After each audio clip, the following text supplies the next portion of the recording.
Est-ce qu'on a tous le même Dieu? Nous avons tous le même créateur. Il est invoqué de différentes manières et parfois de manière déviante, si vous voulez. C'est-à-dire, il est évident que les idolâtres ont l'intention d'adorer le créateur du monde.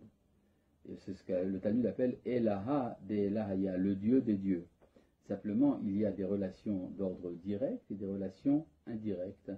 Et on ne peut que regretter le fait que les théologies ont déformé l'image du créateur. C'est-à-dire? Tout simplement, si vous donnez une forme corporelle au créateur comme dans le christianisme, vous avez dévié l'image originelle. Si vous parlez d'un Dieu qui ne connaît que la justice et qui n'agit pas en fonction des règles de la charité, alors vous tombez dans un Dieu de violence, comme dans certains cultes.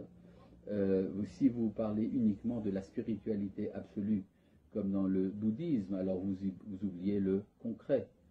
Et donc il y a une sorte d'abandon de la vie concrète et de ses exigences, etc. C'est-à-dire ce que la Torah appelle Elohim Acherim, les autres dieux, cela veut dire le fait de prendre une valeur et d'en faire l'exclusivité. C'est ça la Avodah Zara, le culte étranger.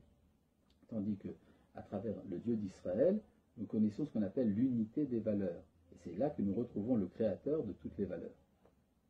C'est pour ça qu'il y a tellement de difficultés avec le nom de Dieu, ou les 72 noms de Dieu. Oui, évidemment, il faut qu'il y ait un nom et que ce nom ne soit pas prononcé.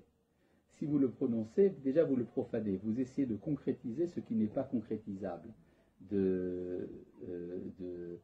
vous voulez, de donner une forme limitée à ce qui est véritablement infini et inconcevable.